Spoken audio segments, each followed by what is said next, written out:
So what makes an Assassin's Creed game good? Beyond the story, the backdrop and the main characters, the importance of side characters cannot be overstated. From characters like Leonardo Da Vinci to Yusuf Yazim to James Kidd. There's just so many incredible side characters in the series. So what I've done is gather 20 of the best side characters I could think of, and I'm going to rank them from worst to best. But here's the thing, these 20 characters are all my favourites, so ranking them is going to be a bit difficult, but I'm down for the challenge. So without further ado, let's get right into it. Alright, let's start off with 20th place, and I've gone with Marcos from Assassin's Creed Odyssey. Marcos is one of the first characters you meet in the game, right after Phoebe. He's a lively merchant enjoying life on the island of Kefalonia, and in a way he's kind of like a father figure to Cassandra, as he took her under his wing when she was just a child. The reason I've included Marcos in my list of 20 side characters is because of his eccentric and money-driven personality.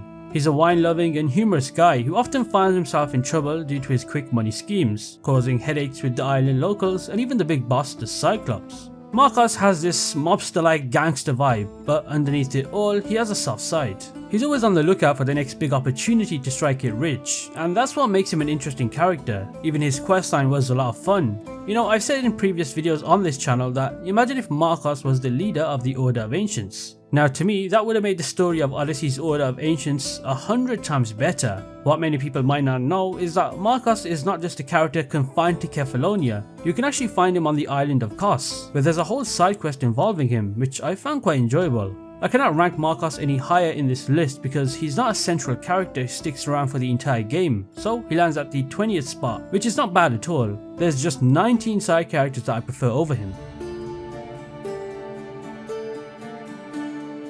Now in 19th place, would you look at that, it's another Assassin's Creed Odyssey side character. But this time it's Alcibiades, or however you pronounce that. I have to hand it to Ubisoft. They've done such a great job making side characters interesting in these newer RPG games, except Valhalla, and Alcibiades is no exception. While many might find him somewhat annoying, I personally love his character. If you don't know, Alcibiades is a side character that's based on the real historical figure where he was a public speaker, a politician and a general. And during the Peloponnesian War, he was one of the leading figures, so the fact that Ubisoft implemented him into the game is pretty good. Now his character in the game is very, how can you say, unusual. He acts carefree and a straight up fun-loving party animal with an unusually high sexual nature. This kind of annoyed me a bit, but strangely in a good way. I will give very high credit for his portrayal because I'm pretty sure they got it spot on with how the real life Alcibiades once was. Our first encounter with him in the game is short, but it's definitely memorable because even though it was short,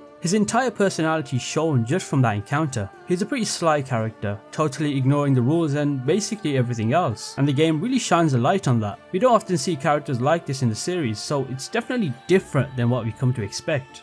Alcibiades' questlines in Assassin's Creed Odyssey were quite enjoyable, but I do wish there were more of them. After all, in real history, he had an incredibly eventful life, so perhaps he could have been involved with the Order of Ancients, or opened up an entirely new storyline. So Alcibiades to me stands out as one of the most unusual side characters in the entire series, and that's exactly why I found it so enjoyable.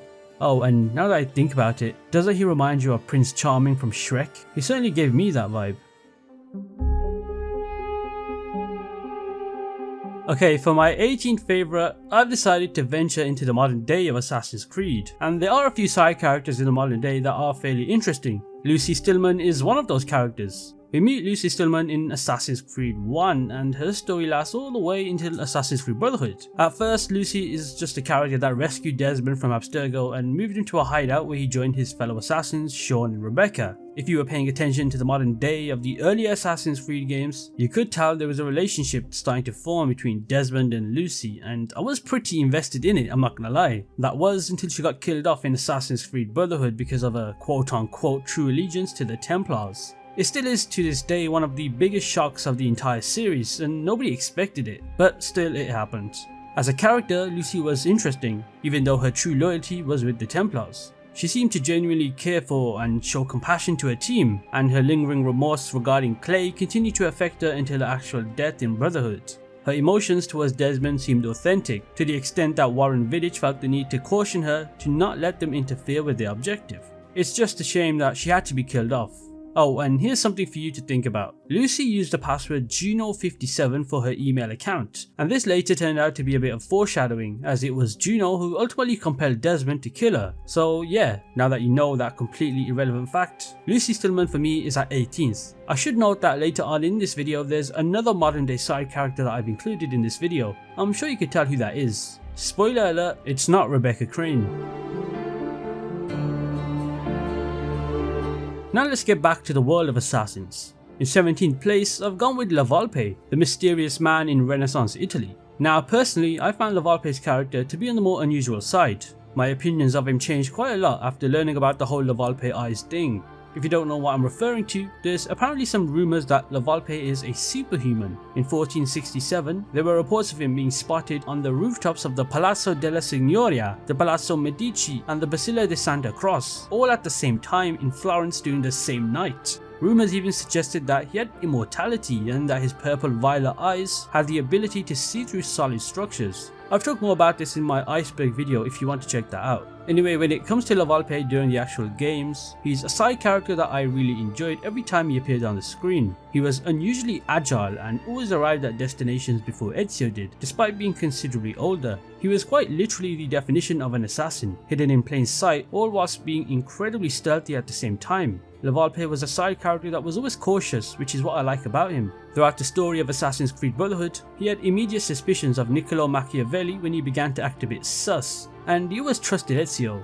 It was a bit disappointing that we didn't get to see him in Assassin's Creed Revelations. He was one of the only few side characters I enjoyed in both Assassin's Creed 2 and Brotherhood, and his sudden disappearance from the franchise was a bit annoying. But nevertheless, as an actual side character for the games that we know him in, he was pretty good. Speaking of a side character that appeared in both games, Bartolomeu is the next side character I've included in this video. Now, I don't know about you, but this particular side character was so underrated in the Ezio trilogy. He was a part of the Italian Brotherhood of Assassins and served as the leader of the Venetian and Roman mercenaries. Now, what stands him apart is his hilarious personality. Despite being considered as a somewhat big brute, he does not really have that stereotypical aggressive personality that a big brute would have. He had a very interesting relationship with Bianca. Bianca is his sword, by the way, and his connection with it was so wild to the extent that he desperately called and scoured his pillaged headquarters in Venice in search of it as if he was searching for a person. I remember when I first saw that scene, I was thinking, what the actual f***? But he soon turned into one of my favourite characters in both Assassin's Creed 2 and Brotherhood.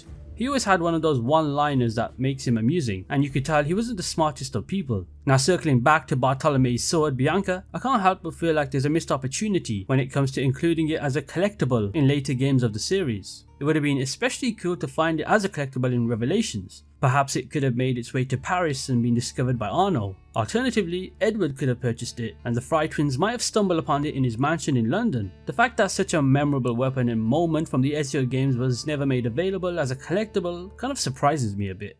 Ezio Auditore! Come in, come in! I'll kill you if you don't. Okay, now we're approaching the top 15, and at 15th place, I've gone with the side character that is Mario Auditore. We first encounter Mario during the escape sequence in Assassin's Creed 2, and he quickly becomes one of those characters that you can't help but like. He's the one who gave us that iconic introduction. Do I know you from somewhere? Don't you recognize me? It's a me, Mario! And from that moment on, he became a memorable character in Assassin's Creed 2. However, his role in Assassin's Creed Brotherhood was short-lived due to, well, you know, the way things played out. But for Assassin's Creed 2, he's a character that was quite interesting. If you think about it, without Mario, Ezio wouldn't even become the assassin we all know. Mario provided him with a home, the entire town of Monteriggioni, training, and a second father figure after the loss of his own father. What did kind of annoy me a bit was the lack of remorse shown by the characters when Mario met his fate at the beginning of Brotherhood. This felt like a result of Ubisoft's lackluster writing, failing to give recognition to such a memorable character. Throughout Assassin's Creed Brotherhood and Revelations, there was a noticeable absence of the respect and reverence one might expect toward Mario's memory, almost as if Ezio regarded his uncle's death as if it was just a stranger dying. Mario had a very distinct fashion sense, often containing the extravagant attire typical of Italian nobility during the Renaissance. A very noticeable feature was the scar running across his left eye, an eye that he had lost. Family held a special place in Mario's heart, and he took immense pride in his assassin lineage. His relationship with his brother Giovanni, as indicated in a letter, and their differing fighting styles suggested a playful yet critical dynamic, much like the one between Ezio's brother Federico and himself. I love the relationship between both Ezio and Mario, and it felt heartfelt. My only issue, as I mentioned before, was how Ubisoft neglected the aftermath of his death. Okay, now this is an interesting one. Could you even class Nihal as a side character? Because spoiler warning in 3, 2, 1. We know Nihal is not even a real person, but rather the manifestation of Loki within the mind of his reincarnation Basim. But for the sake of this being my video, I can do what I want. I'm going to place Nihal as a side character and at 14th place. Now first, let's take out the thought of Nihal not even being real, and insert the thought that she's a side character throughout the entire game. Within Basim's mind, Nihal was a fellow thief who grew up alongside him on the streets of Baghdad during the mid-9th century. She was a character that you could always tell cared for Basim, but at the same time, she was the only person to be aware of Basim's struggles. Okay, you know what, thinking of it now, it's kind of hard to talk about Nihal because no matter what I say, there's the idea that it's Basim's own thoughts. Anyway, the character of Nihal was seen as a stubborn loner. I wonder why. She and Basim shared a bond like no other. I wonder why again. And their relationship becomes affected of, you know what, I can't do this. Let's just move on. Now, moving on from whatever just happened previously, let's discuss 13th place, and that's Henry Green. I'm not sure if this is considered controversial because many people may rank Henry Green quite high, but for me, 13th place feels about right. Henry Green is the first person the Fry Twins meet when they arrive in London, and right from the beginning you get a sense that he'll be a valuable ally throughout Assassin's Creed Syndicate, and he certainly was. In fact, he became the mentor to both Jacob and Evie Fry. What makes his character enjoyable is how relatable his backstory is. Being forced to leave his homeland, yet managing to thrive despite of the adversity, his intelligence and role as a scholar for the Brotherhood are essential aspects of his character, and I can easily say that without Henry's contribution, the story of Assassin's Creed Syndicate would have been drastically different. If you don't know, Henry Green is actually the son of Arbaz Mia, a Kashmiri master assassin of the Indian Brotherhood, and also the main protagonist of the other Assassin's Creed game named Assassin's Creed Chronicles India. In some aspects, he kind of felt like the third protagonist because he was often always involved in missions and his help was pretty important. I mean, after all, he did get knighted by Queen Victoria at the end of the game alongside the Fry Twins. Oh, and he also got married to Evie Fry, which you can actually see in a cutscene that many people don't get to witness because you need to collect all of the pressed flowers throughout the map. So if you collected them with Jacob Fry, then that sucks to be you. The relationship between Henry and Evie was quite evident throughout the entire game, and I'm glad it ended on a positive note. Considering Ubisoft's tendencies, I'm honestly quite surprised they did not kill off Henry Green needlessly, as they've done with some others, at least. Anyway, Henry Green is one of those side characters who, thanks to his unique backstory and his father's identity, could be further explored in a future Assassin's Creed game, or perhaps even have his own spin-off. Now personally, I'd take anything at this point, but for now, as a side character, he's a solid choice for me in this video, and 13th place feels fitting. Okay, now in 12th place, I've gone with Sophia Sartor as a side character that I liked. This might be a surprise as I don't often see Sophia's character get talked about much, mainly because Revelations were heavily carried by Ezio and Altair. However, Sophia deserves some of the spotlight. Born in 1476, Sophia was a bookshop owner in Venice with a strong passion for literature. She originally hailed from Constantinople where her parents were Venetian. But due to the outbreak of the Ottoman-Venetian conflict in 1499, Sophia and her family were forced to leave the city. So in Assassin's Creed Revelations, this is where she meets Ezio, and the rest is history from there. Both of them get married and they were going to have 2 children, but as a side character in Assassin's Creed Revelations, her impact cannot go under the radar. Thankfully, Ezio finally had a happy ending instead of one of those tragic relationships that he always has. In Assassin's Creed Revelations, Sophia has a gentle yet determined attitude, which adds a delightful charm to the sequences where her relationship with Ezio deepened. Personally, I favour her over Christina because she contributed more to the story and it just felt like the right match for Ezio. Christina's presence felt more like a forced relationship, whereas Sophia's had a genuine impact. What truly sets her apart though from many other characters was her straightforwardness. She did not hesitate to express her thoughts when speaking to Ezio, making her refreshingly direct. Seeing their relationship evolve from the beginning to the end of Assassin's Creed Revelations was truly delightful, and it was pretty evident that they had become a couple by the game's conclusion. So yes, Sophia is a fantastic side character in Assassin's Creed Revelations, and easily the most significant and fulfilling relationship that Ezio's ever experienced. Oh boy, now this side character is a rather interesting one, and that is Stede Bonnet, yet another side character that gets overlooked in the series. Stede Bonnet in Assassin's Creed Black Flag is a character that I felt made the story rather amusing in situations that were definitely not amusing. Although he had a notorious reputation, Stede Bonnet was frequently referred to as the Gentleman Pirate. This nickname is a thing partly from his background as a relatively prosperous landowner before he embraced a life of piracy. His connection with Edward Kenway throughout the entire game was heartwarming, and in the few scenes that he appeared, you could tell that it was either going to be awkward or just simply hilarious, and it did not fail in that regard. Stede Bonnet was a cheerful and happy individual, as demonstrated by his deep admiration for Edward Kenway, who had once rescued him. He had the remarkable talent of finding a positive angle in almost every circumstance, whether it was good or bad. Nevertheless, this optimism came with naivety, as Stede Bonnet seemed to underestimate the dangers of travelling alongside Edward and failed to grasp the serious repercussions of piracy. He always gave off that dopey attitude, but it was fun to see. His reveal of being a member of Blackbeard's crew was one of the most confusing but surprising scenes to witness, as it just happened out of nowhere. Now here's something that many people might not be aware of, and that is Stede Bonnet's actual death in the game. You probably know that we don't actually witness how he dies, but his death is one of the most tragic ones in the game. So, during a naval battle, Stede Bonnet's crew clashed with the Royal Marines, leading to their capture. Despite an initial escape attempt, Stede Bonnet was recaptured, ultimately leading to his execution for piracy.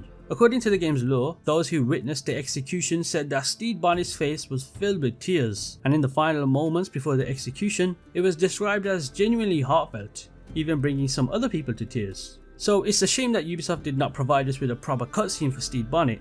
The best we got was overhearing a few guards talking about his death. I'll play it for you now so you can listen.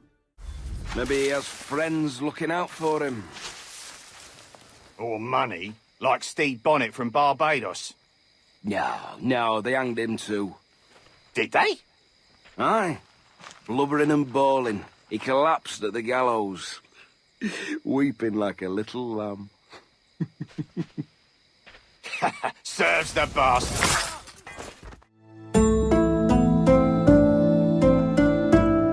Alright, so we're coming up to the top 10 now, and this is where it gets a bit more interesting. So at 10th, I went with Barnabas from Assassin's Creed Odyssey. Now Barnabas is a character that just feels like our best friend throughout the game. He serves as the captain of the Adrestia and just an amazingly nice companion to Cassandra. He consistently gave off this cheerfulness whenever we interacted with him, which gave a welcome contrast to the often serious demeanour of the other characters in the game. Some people might underestimate Barnabas as just a mere side character that has nothing going for him, but Barnabas is far from that. It's solely thanks to Barnabas and his crew that we can actually leave Kefalonia. He also plays a very crucial role in saving Cassandra's life on multiple occasions, making him a pretty indispensable figure throughout the game. He has a way of gathering information for us and kind of reminds me of a Greek spy. Even the story relating to him is pretty good too. It's centered around locating his long lost wife, and it was engaging from start to finish. Then there's the revelation about his daughter, which makes you like his character even more. Unlike other side characters in the game, Barnabas remained by our side until the very end, making his presence feel truly special. I just maybe wish we could have had more adventures with him, because as much as it's great having such a great companion with us on the Adrestia, it would have been so much better if he had more game time on actual land, where he could be involved in the main story a little more. So putting Barnabas at 10th place feels about right. I honestly would have placed him higher, but I feel like the names after Barnabas in this video are justified for where they are. Now in 9th place, I've gone with my boy Sean Hastings. A lot of people may find Sean Hastings to be rather annoying, but his sarcastic and humorous personality is what makes me like his character so much. He's a well-respected figure within the Assassin Order, offering invaluable guidance and intelligence to the team, yet he injects his character with a lively and playful side that I genuinely appreciate. Throughout the modern day storyline, Sean consistently showcases his commitment to the moral principles and a profound passion for the assassin cause. He's witnessed the deaths of so many loved ones at the hand of Templars, and unlike his fellow teammates who are actual trained assassins, Sean's background as a historian leaves him less equipped to handle the emotional toll of these losses. So, as a coping mechanism, he kind of adopts this persona that's marked by sarcasm, humour, and a somewhat ironically arrogant demeanour. One of the major things for me that makes me like Sean Hastings' character so much is during a scene in Syndicate, where Sean openly acknowledges his first dislike for Desmond, reflecting on how everyone treated him as special while he appeared self-centered. Sean recognizes his own misjudgment, acknowledging Desmond as a friend who endured immense hardships and ultimately saved the entire planet. So, in the end, Sean wants to live up to Desmond's example. It's not even just the older games like Assassin's Creed 2, Brotherhood, Revelations and 3 where he shines. Take Assassin's Creed Valhalla's modern day for example. Despite him being a lot older and wiser, he still makes the same one-liner jokes and brings that humor during a dark time. It's kind of weird because Rebecca Crane in Assassin's Creed Valhalla is so incredibly boring, and Ubisoft massively nerfed her character in that game, yet the shining light in the modern day of Valhalla is Sean Hastings. I could delve much deeper into Sean's character, but that would take all day, so placing him in 9th position feels just about right for the best side character in the modern day. Okay, now this one is a weird one. Can you even consider Aya as a side character? I mean, sure, we did play as her during the late game of Assassin's Creed Origins, but that does not necessarily not make her a side character anymore. However, let's be honest, Bayek is the main character and Aya is a side character, and that's that. Anyway, that's not the point. Aya as an actual side character is one of my favorites. It's just a shame Ubisoft have not really acknowledged her story more after Origins. After all, she did have her own assassin statue in Assassin's Creed 2 in the Sanctuary Underville Auditory, so it would not hurt to experience her story in a future Assassin's Creed game. It doesn't even need to be a mainline Assassin's Creed game, I take a spin-off at this point. She played a very important role in creating the Hidden Ones alongside her husband, and one could argue that her contribution to the Hidden Ones was just as significant, if not more so, than Bayek's. Nevertheless, in Origins, Aya had limited playability, which might have diminished her actual importance in the lore. What I truly appreciated was the dynamic between her and Bayek throughout the entire story of Origins. You could feel the emotional depth between them, especially considering the loss of their son Kemu. One moment they'd be engaged in having sex on rooftops, and the next they'd be locked in some pretty passionate arguments. It was just so conflicting but entertaining at the same time. However, the main reason I like her side character is not because of her portrayal in Origins, but rather the impact that she had for the Hidden Ones. So at the end of the game, she started going by the name Amunet, and in later years after the events of Origins, she recruited a lot of assassins to her cause and made a very important impact on history and paved the way for all future Assassin's Creed games. There's even the story of Aya poisoning Cleopatra that made me even more interested with her character. So yeah, whilst Aya as a side character in the game perhaps could have been a little bit better, it's her story and her legacy that makes me place her at 8th place.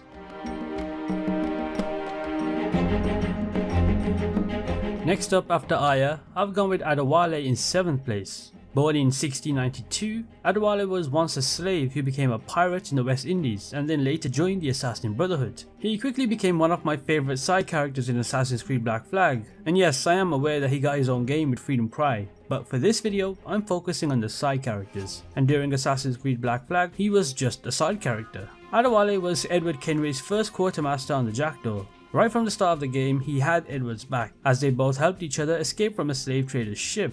Adewale was one of the few pirates who survived the entire game and had a good amount of screen time. For me, he's just a great person. He's a straightforward character who consistently offers sensible advice to Edward, making his presence enjoyable while sailing the seas. Adewale played a key role in persuading Edward to join the assassins, and he eventually embraced the creed himself. Because of the brutal treatment that he endured as a slave, Adewale strongly opposed it and even got angry about it. He refused to work with Edward when he discovered that Edward was negotiating with Lawrence Prince, a well-known slaver. Adewale also cautioned against attacking slave ships, fearing for the lives of those on board, and was quite shocked by Charles Vane's reckless firing at them. Throughout the story of Black Flag, it was pretty obvious that Adewale had a great heart. He only wants the best for his people and wants the best for Edward Kenway himself. He's just a great companion to have. It's a similar case to Barnabas where both are always on your ship, but Adewale has more of an impact to the main story, so that's why I've ranked him quite high in this video. Thankfully Ubisoft made Freedom Cry, because Adewale is definitely one of those side characters that deserved a shot at being in the main spotlight, and he did just that in Assassin's Creed Freedom Cry. So yeah, 7th place for me seems pretty fair for Adewale. This one was quite hard to rank. I honestly did not know whether to place Achilles Davenport as a side character higher in this video or lower, so I just figured that 6th place would be the fairest. Achilles Davenport was the leader of the Colonial Brotherhood of Assassins from 1746 to 1763. He had a mixed Caribbean and British background, and his time as the head of the American Assassins had its ups and downs, even though it began with hope. His decisions during the 7 Years' War had some pretty terrible results, including Shay's betrayal and the downfall of his own brotherhood. But as a side character in Assassin's Creed 3 more specifically, it was very memorable and heartwarming. He's most known for his role as Connor Kenway's mentor. When we first meet Achilles, he's elderly and retired, but he eventually chooses to assist Connor in his mission to protect the ezio temple on his tribe's land from the Templars. His story in Assassin's Creed 3 is nothing short of spectacular, from a miserable old man to you quite literally tearing up when you visit his grave in Assassin's Creed 3 shows you how much of an impact such a character can have. I often felt sorry for him during the story of Assassin's Creed 3 because of how often Connor ignored him or did the complete opposite of what he said. Achilles just wants the best for the Brotherhood and for Connor. He's one of the smartest and versatile characters in the entire series. He can act like an ordinary person in his daily life, but soon switch to an assassin to confront Templars when needed. It would have been quite good to have a separate game about his character, but that's unlikely because Assassin's Creed 3 already showed his death. I feel like the best way to describe Achilles is misunderstood. It's unfortunate that he gained a negative reputation because of what happened in Rogue. He felt quite different from his character in Assassin's Creed 3. The whole plot in Rogue seems a bit rushed and poorly put together, making Achilles the quote-unquote villain for the sake of the story, which I hated. That's why I ranked Assassin's Creed Rogue quite low in my ranking of the games video. It essentially switches the role and well-known characters behave out of character. Achilles was not fully developed in Assassin's Creed 3, but his younger self is entirely different in Assassin's Creed Rogue. There's just a lot of untapped potential here. Instead of exploring a philosophical view on two different belief systems and how one can be influenced by them, we got a very one-sided cliche story with characters going against the established lore and the story for no apparent reason at all, other than to just fit the plot. Anyway, sorry for that rant. So yeah, 6th place for me is where Achilles should be. Okay, now we reach the top 5, and these next 5 are all amazing side characters and are definitely the best in their own respective games. So with that said, at 5th place, I've gone with Pierre Bellic from Assassin's Creed Unity. Now, I've talked about Pierre Bellic quite a few times on this channel, especially in my more recent Assassin's Creed Unity video. He's the only side character in Assassin's Creed Unity that's actually worth paying attention to. He started off as a man in the same prison as Arnold and then becomes his mentor. The constant piss part name calling he gives to Arnold was something that I quite enjoyed. What does that even mean, by the way, piss part? Anyway, throughout Unity, Bellic was a great side character. He had different motivations from the assassins, and you could even perhaps say that Bellic was right all along. I did not like the fact that Bellic slowly started to turn into a villain. I mean, if you can call him a villain, that is. His whole storyline and ending wasn't exactly justified, and he feels like pure wasted potential. In my opinion, he was way better of a character than the actual villain in the game, which was Francois Thomas Germain, but sadly the whole story of Assassin's Creed Unity just fell flat, and it did not live up to what the game truly could have been. My only issue is that I wish we got to experience Pierre Bellic's character more fleshed out, or perhaps we did not even need to kill him. Throughout Unity, he held a strong allegiance to the cause, but his understanding of the assassins' beliefs was quite basic and almost extreme. He opposed making peace with the Templars at any price, even going as far as to poison the mentor and endanger an innocent life in the process, which could be seen as breaking a tenet of the creed. So in terms of Assassin's Creed, it was the right thing to do, but as an emotional connection to the character, I just hated his ending. Next up in 4th place, I've gone with perhaps the second best side character in Assassin's Creed Black Flag, and that is Edward Thatch, aka Blackbeard. I mean, what do I even need to say about Blackbeard's character in Black Flag? He was a well-known English pirate captain who navigated the waters of the West Indies and the American colonies' eastern coastline in the early 1700s. He even commanded the Queen Anne's Revenge ship and held a position of one of the most respected crime lords in this era.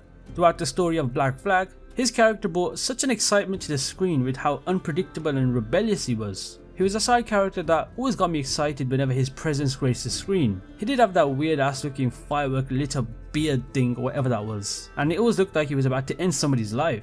I like the Assassin's Creed twist on his character where he doesn't actually start the game off being known as Blackbeard. Instead, he starts off as the ordinary pirate Edward Thatch, and you witness his rise, or his fall depending on how you view it, into the iconic Blackbeard persona. Throughout his transformation, he evolves into one of the game's most entertaining characters, thanks to his very unusual and aggressive speeches. You know, despite all the stories about how Blackbeard is portrayed as this whole evil pirate with his own agendas, he actually was portrayed quite nicely in Black Flag. He had a deep concern for Edward Kenway, regarding him as a pupil and guiding him in all aspects of sailing and the art of piracy as he saw it. His death scene was one of the more upsetting ones in the game, and yes, there was a lot of them. The whole ambush scene to them both Blackbeard and Edward escaping onto the jackdaw was one of the more memorable missions in the game, and then witnessing Blackbeard get outnumbered and killed was actually kind of surprising. I did not really expect such an iconic historical figure's death in game, because that's not what Ubisoft usually do.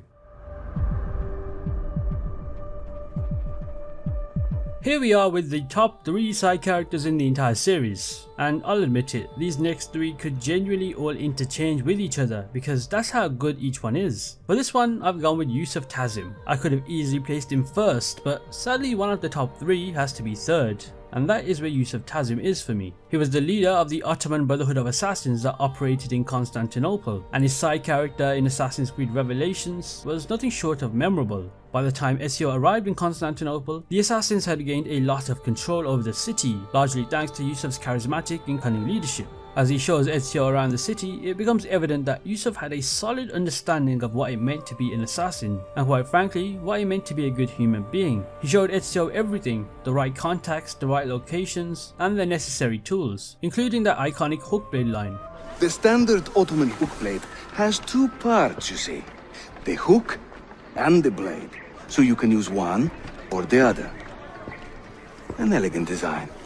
This not only equipped Ezio with the knowledge and resources to fight against the Templars, but also brought out a lighter side of Ezio. This was a welcome change after the kind of dullish tone of Brotherhood.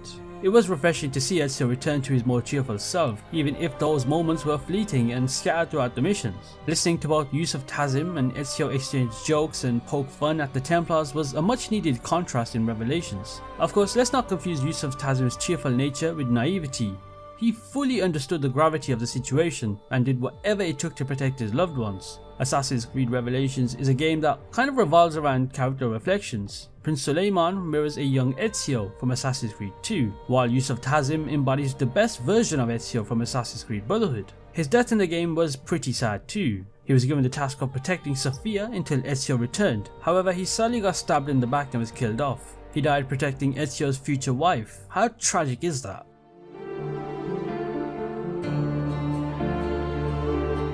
Now moving on to the top 2, and that second spot, I've ultimately gone with what everyone may put as their favourite side character, and that is Leonardo Da Vinci. The most perfect and best way to describe Leonardo is the definition of a real one. He's the type of guy that would wait 20 years for you to come out of jail if he had to. Firstly, when we discuss Leonardo da Vinci, it's important to recognise his historical importance. He was a real-life polymath, excelling in various fields such as art, sculpture and so on. Even today in 2023, his work continues to get celebrated. So the fact that he was implemented into Assassin's Creed is amazing. In both Assassin's Creed 2 and Brotherhood, Leonardo is portrayed as more than just a genius inventor. He's a well-rounded character with emotions, dreams and vulnerabilities. His interactions with Ezio go beyond mere just working together, but evolve into a genuine friendship, and perhaps the best friendship in the entire franchise. He was just always helping Ezio whenever he got the chance, and during those depressing moments in the game's story, you could always count on Leonardo to brighten up quite literally every situation, so hating this guy is pretty impossible. I love that because of his inventor status in real history, Ubisoft implemented this aspect into the games by giving us those interesting creations like the flying machine, a tank and so on, each of which all contribute to helping Ezio in the main story. Oh, and how could I almost forget that one awkward scene where you must press a button to give him a hug. Grazie, amico mio. Di nulla. I remember when I missed the quick time event for that the first time I played Assassin's Creed 2. I don't know why, but I low-key felt so bad that I reloaded my save just to give him that hug. Grazie, my friend. Di nulla. So yeah, Leonardo da Vinci is definitely a top 2 side character in the entire series. It's so hard to hate this guy, and if you do, well, you're just an evil person.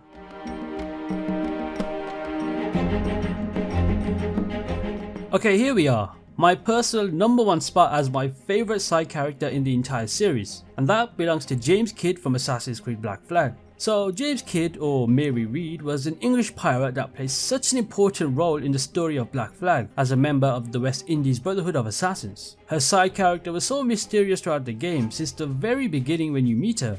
At first, let's be honest, you thought she was a guy, but slowly as the story starts to unravel, she also unravels and is revealed to be Mary Reed. When you first play Assassin's Creed Black Flag, her character doesn't seem as important and seems like the typical pirate character. However, as Mary gradually reveals her true identity, both as a person and as a member of the Assassin Order, she establishes a level of trust with Edward that is very unusual among pirates. Even as Edward opposes his former comrades, he remains loyal to Mary, rejecting her offer to join the Assassins. Their discussions about the creed and the concept of freedom play such a huge role in Black Flag's story, and what I liked about her so much is that she saw right through Edward Kenway's stereotypical pirate facade, and was a genuine supportive and guiding light in his life, always ensuring Edward does better. I remember that prison mission where she aids Edward in escaping the prison, which leads him to confront his past as an aimless wanderer with no real purpose in life apart from piracy. So without her, Edward would never have discovered the motivation to seek redemption and transition into an actual assassin.